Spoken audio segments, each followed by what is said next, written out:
Hey, welcome to the Speedbird shop. Now today we've got a killer project in here. This is a MotorVicity demo ride. It's a 2010 Camaro. We've got custom made headers, twin turbochargers, a full big inch custom built LS motor, making over 1,000 horsepower to the tire. Now during the original build, we've got an EXEDY twin disc clutch in here, but we've been hammering on this and beating it for a while, so we figured this is a good time to do a little preventative maintenance, throw a new set in here because this ride is going to go out for another round of abuse and a lot of fun.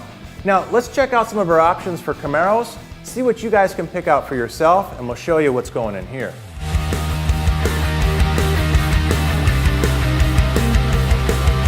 Now how do we decide what kind of clutch to put in that Camaro? Because remember, this MotorVicity project car is 1,000 horsepower at the tire, so you know we're not going to go with an OE clutch.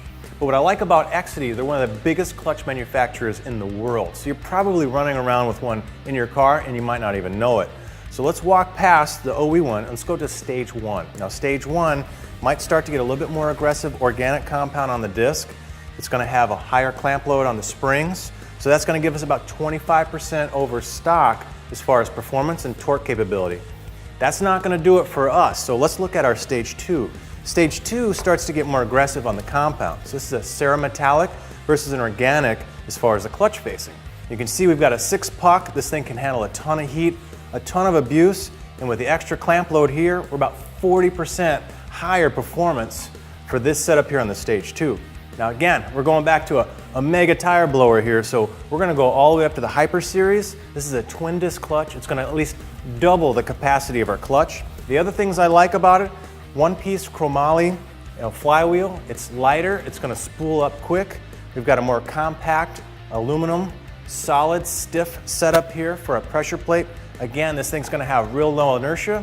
It's gonna spool up fast. It's gonna make our car drive like a race car. We're gonna get all the performance we need, so this is the one we're gonna throw in that Camaro. So follow along, I'm gonna walk you through the steps. All right, a good place to start is go ahead and disconnect your battery so you're nice and safe. I'm gonna hop in the car here and show you how to disconnect the shifter. Now prying up here with a nice soft tool, you'll see there's a few little clips in here. Now this little center console comes out really easy. So we're gonna slide it out, get it out of our way, and then we're gonna come back here to our shift boot. Now this is 4 screws, and this guy comes off all in one piece. So it's a shift knob and sort of the boot here. Now this guy is sort of a pop-off system. So you're gonna turn it slightly, and you're gonna pull it off without catching yourself in the face. Some of them don't come off real easy, so be careful. Now there's 4 screws down here kind of holding this rubber boot.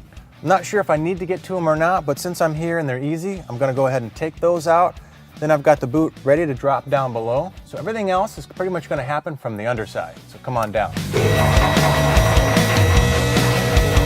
All right, welcome to the business section of this project underneath. Now to get started, we got the exhaust completely out. We also dropped the drive shaft, got that out of the way. That starts to get us a lot more access. So I've got my trans jack up here.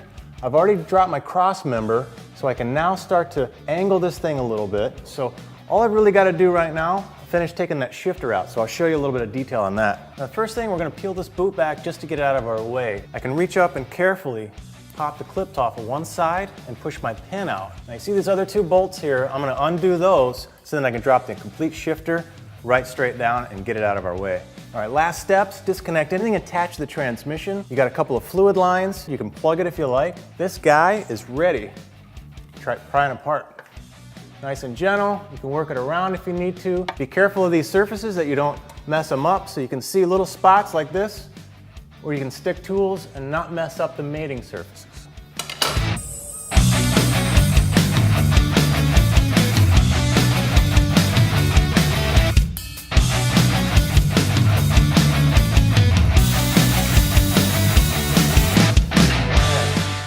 We've got our clutch off, the whole assembly, our flywheel off. You can see we're starting to get some discoloration from, heat, abuse, a lot of fun. So we're gonna get this back to our little test lab, get everything cleaned up, put the new parts back on. All right, with clean gloves, this is where we get to start playing with the new goodies. Now this is our twin disc clutch from EXEDY. We've got it disassembled so we can pull it apart, and you can see the arrows here. You wanna realign those when you put it back together. Now, With dirty gloves, we got everything cleaned up on the engine side, a little brake cleaner, wiped everything down. We inspected for any nicks, gouges, burrs. It's gonna, create a situation when we put it back together.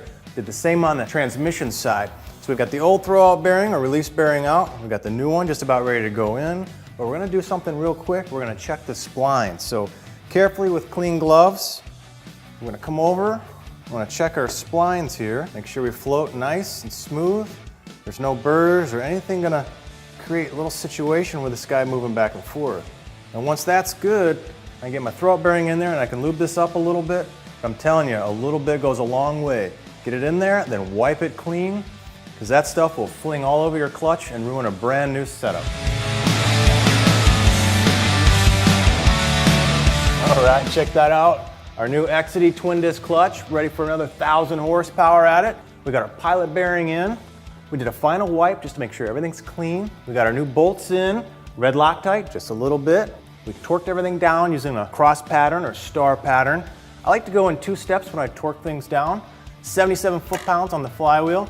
This guy we're gonna run down very gently, so we uniformly press the springs down, then we can come back and torque in the same cross pattern. Everything else, piece of cake. Just like the way we took it out, we're gonna put it back in.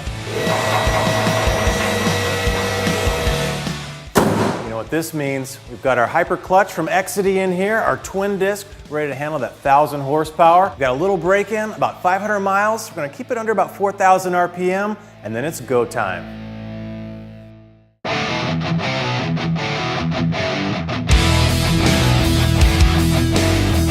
All right, man, we got this thing broken in. It's time to go have a little bit of fun.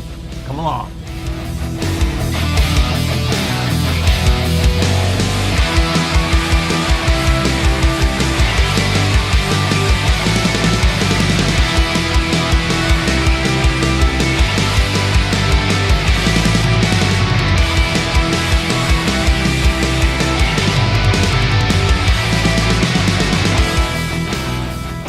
Man, that was a hell of a lot of fun. Test drives are a blast. Clutch is working great. We're going to have to bring it back to the shop for a new set of tires. Until next time, you guys have fun out there.